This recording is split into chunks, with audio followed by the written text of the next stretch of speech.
할렐루야. 오늘 말씀은 에레미야서입니다. 이제 로마서 말씀을 다 끝내고 에레미야서 말씀의 묵상으로 들어가겠습니다.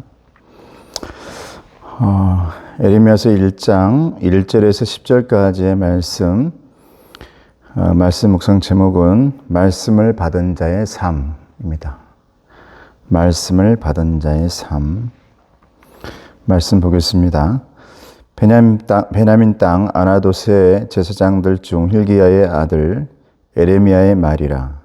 아몬의 아들 유다 왕 요시야가 다스린 지 13년에 여호와의 말씀이 에레미야에게 임하였고, 요시야의 아들 유다의 왕 여호야김 시대부터 요시야의 아들 유다의 왕 시드기야의 11년 말까지 곧 5월에 예루살렘이 사로잡혀 가기까지 임하니라.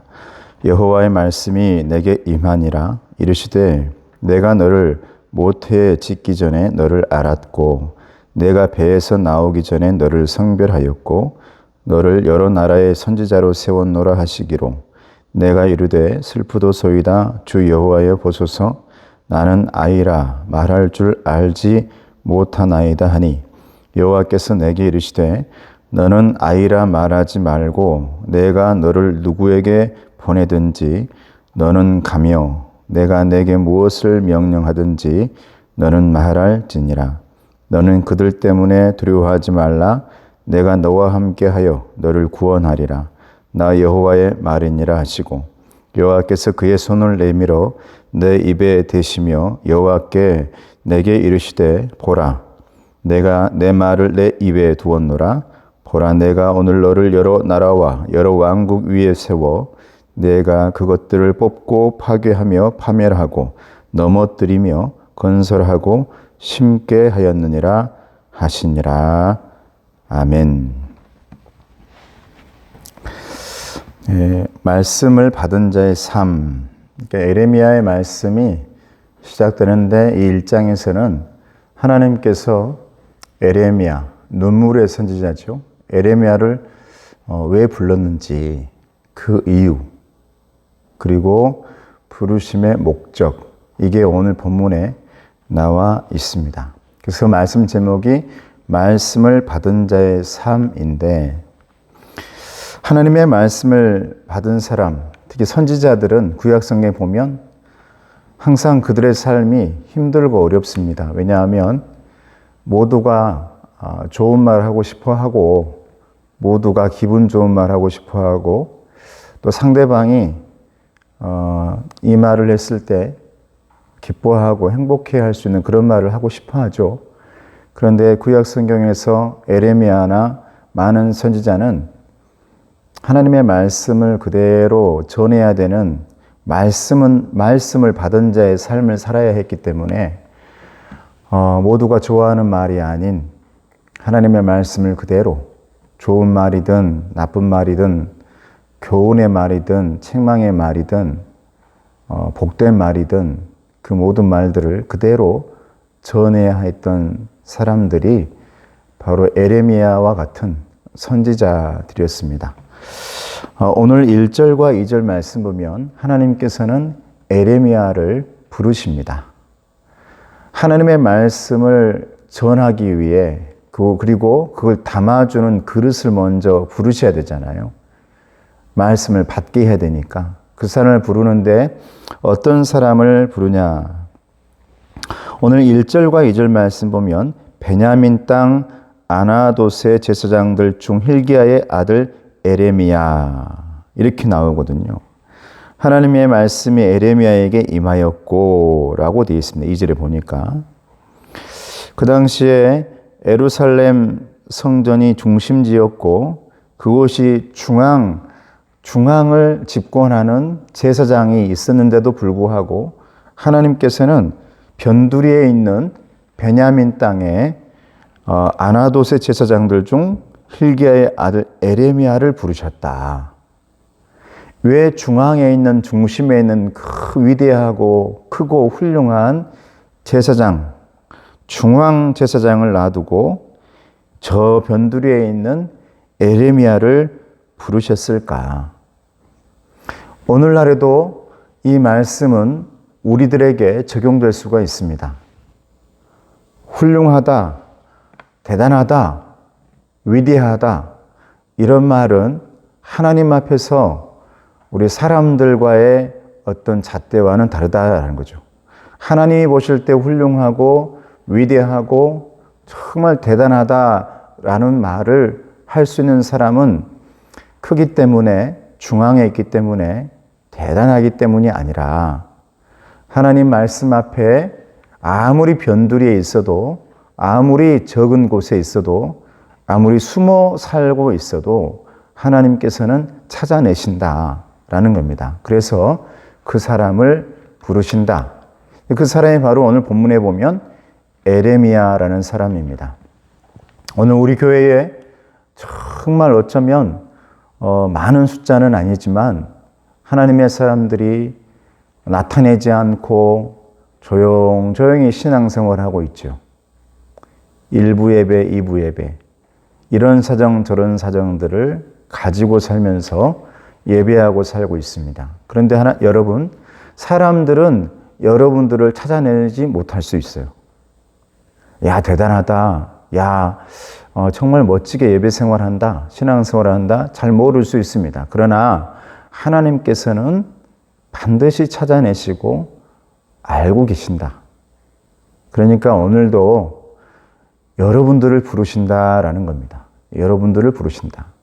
오늘날 이 힘든 시기에 코로나를 겪고 또 여러 가지 어려움을 지금 겪고 있는 이런 전 세계적으로 어려워하고 있고 우리나라도 정치적인 상황이나 경제적인 상황들이 좋지 않은 상황에서 하나님께서는 반드시 여러분들을 부르신다라는 겁니다. 이게 바로 여러분 하나님의 부르심입니다. 하나님의 부르심은 아무나가 아니라 중앙에 있다 해서가 아니라 예루살렘 중심에 있다 해서가 아니라 저 변두리에서도 하나님 붙들고 있는 사람을 부르신다라는 겁니다. 그리고 나서 하나님 부르셨으면 2절 3절 말씀 보니까 보내십니다. 요시야의 아들 유다의 왕 여호와김 시대부터 요시야의 아들 유다의 왕 시드기야의 11년 말까지 곧 5월에 예루살렘이 사로잡혀 가기까지 이만이라.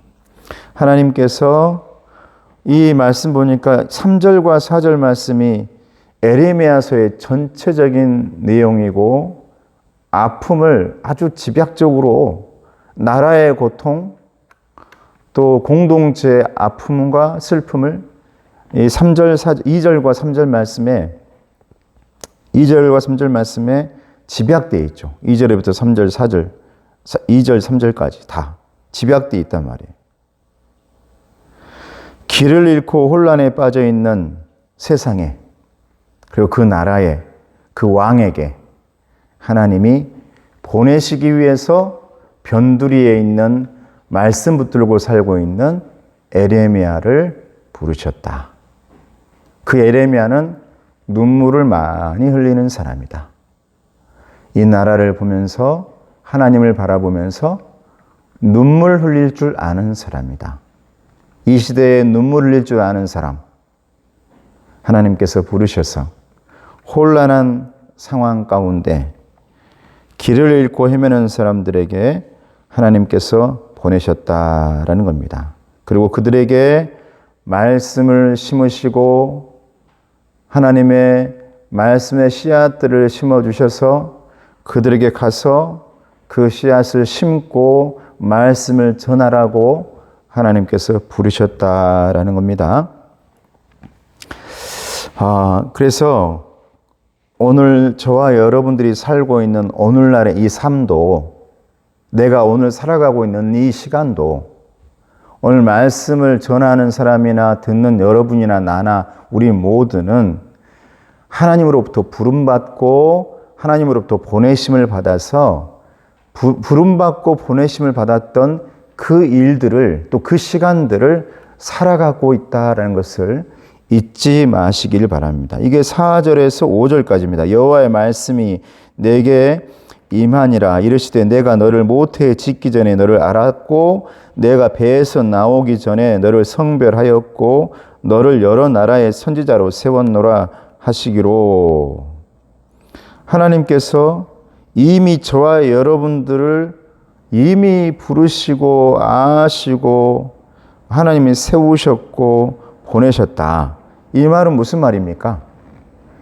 오늘 저와 여러분들이 살고 있는 이 시간들이 하나님으로부터 받은 그런 시간이라 하나님의 시간이다라는 거예요. 그러니까 여러분들이 오늘 어떻게 살았는지 모르겠지만 그 시간은 그냥 섣불리 살아야 할 시간이 아니라 하나님으로부터 부르심 받은 사람이 하나님으로부터 다시 보냄받아서 살았던 시간이다라는 것을 잊지 마십시오. 그래서 그 시간을 우리가 뭐라고 말합니까? 사명이라고 합니다. 사명. 사명은 다른 게 아닙니다. 사명은 하나님으로부터 부름받은 사람이 다시 하나님의 말씀을 붙들고 보냄받은 그 시간을 살아가는 삶. 이것을 사명이라고 하죠. 그래서 오늘 여러분들이 오늘 이렇게 살아온 시간, 오전 시간, 지금 이 시간, 지금 이 순간순간도 하나님으로부터 보냄받아 또 부르심 받아서 그 시간을 받아서 내가 살고 예배하고 주님 바라보며 내 마음속에 회개하고 또 다시 한번 하나님을 부르짖고 이런 시간들이 모든 시간들이 하나님으로부터 받은 사명의 시간이다. 잊지 마셔야 됩니다. 그러니까 여러분 이제 이 시간이면 퇴근하고 어떤 분은 또 더 이 일 저 일 하면서 운전도 하고 계시고 그럴 건데 여러분들의 오늘 하루가 모두 사명의 시간이라는 사실을 잊지 마시고 그 사명을 잘 감당하시기를 바랍니다. 하나님으로부터 부름받고 하나님으로부터 보냄받고 또 그런 시간들을 살아가는 사명의 시간을 살아가는 그런 에레미야와 같은 저와 여러분들에게 하나님은 또 하는 약속을 하십니다. 뭐라고 말씀하시냐? 9절 말씀이에요. 여호와께서 그의 손을 내밀어 내 입에 대시며 여호와께서 내게 이르시되 보라 내가 내 말을 너의 입에 두었노라. 하나님이 약속하시는 거예요. 내 말을 너의 입에 두었다. 이 말은 하나님이 항상 너와 함께 하면서 네가 할 모든 말들을 생각나게 해주겠다. 그리고 그 말을 너는 전해야 된다. 이게 하나님의 뜻대로 살아가는. 그리고 신약으로 넘어오면 성령 충만되어 성령의 사람으로 살아갈 때 염려하지 말아라, 근심하지 말아라. 나는 말도 못하는데요. 나는 용기도 없는데요. 힘도 없는데요. 걱정하지 말아라. 네가 해야 될 말을 성령으로 말미암아 생각나게 해 주리라. 이게 신약의 예수님의 약속의 말씀이고 성령님께서 함께하는 사람의 그 시간들, 삶이죠. 똑같은 거죠. 내 말을 너의 입에 두겠다. 그리고 너를 붙들어 주겠다. 너와 함께 하겠다. 사명받은 사람, 또 부르심 받고 보냄 받은 사람, 그 시간들 여러분 염려하지 마시고 걱정하지 마시고 하나님으로부터 받은 그 사명의 시간들을 잘 감당하시기를 주님의 이름으로 축복합니다. 하나님이 함께 하신다는 것입니다. 말씀을 받은 자의 삶, 비록 이 어려운 시간에, 이 어려운 시대에 힘들 수도 있고 어려울 수도 있지만 하나님이 동행하시면서 여러분을 붙들기 때문에 반드시 여러분의 가정과 자녀들에게 하나님은 책임져 주신다라는 사실을 잊지 마시고 주님 붙들면서 승리하는 저와 여러분 되시기를 주님의 이름으로 축복합니다. 은혜로우신 아버지 하나님 감사합니다. 우리는 하나님이 부르셔서 중앙에 대단하거나 위대한 사람들은 아니지만 하나님이 기억하시고 우리의 이름을 아시고 부르셔서 이 세상의 시간 속에 보냄받은 사람들인 줄로 믿습니다. 에레미야처럼 눈물 흘리며 이 나라를 위해, 가정을 위해, 교회를 위해 기도할 줄 아는, 눈물 흘릴 줄 아는 사명의 삶 살아갈 수 있도록 도와주시옵소서. 부족한 우리들에게 하나님의 말씀을 입에 두시고 언제나 붙들어 주시고 그때마다 은혜로운 하나님의 말씀이 생각나게 하시고 마음속에 품기만 하는 사람이 아니라 선포할 줄 아는 그런 하나님의 사람 될 수 있도록 도와주시옵소서. 예수님의 이름으로 기도드리옵나이다.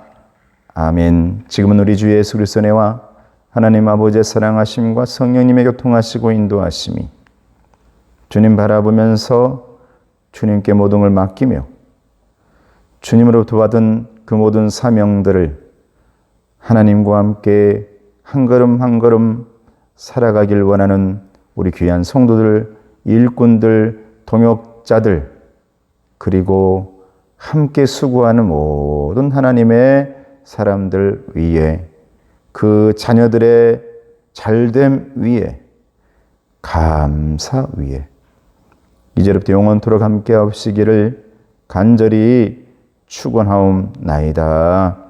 아멘.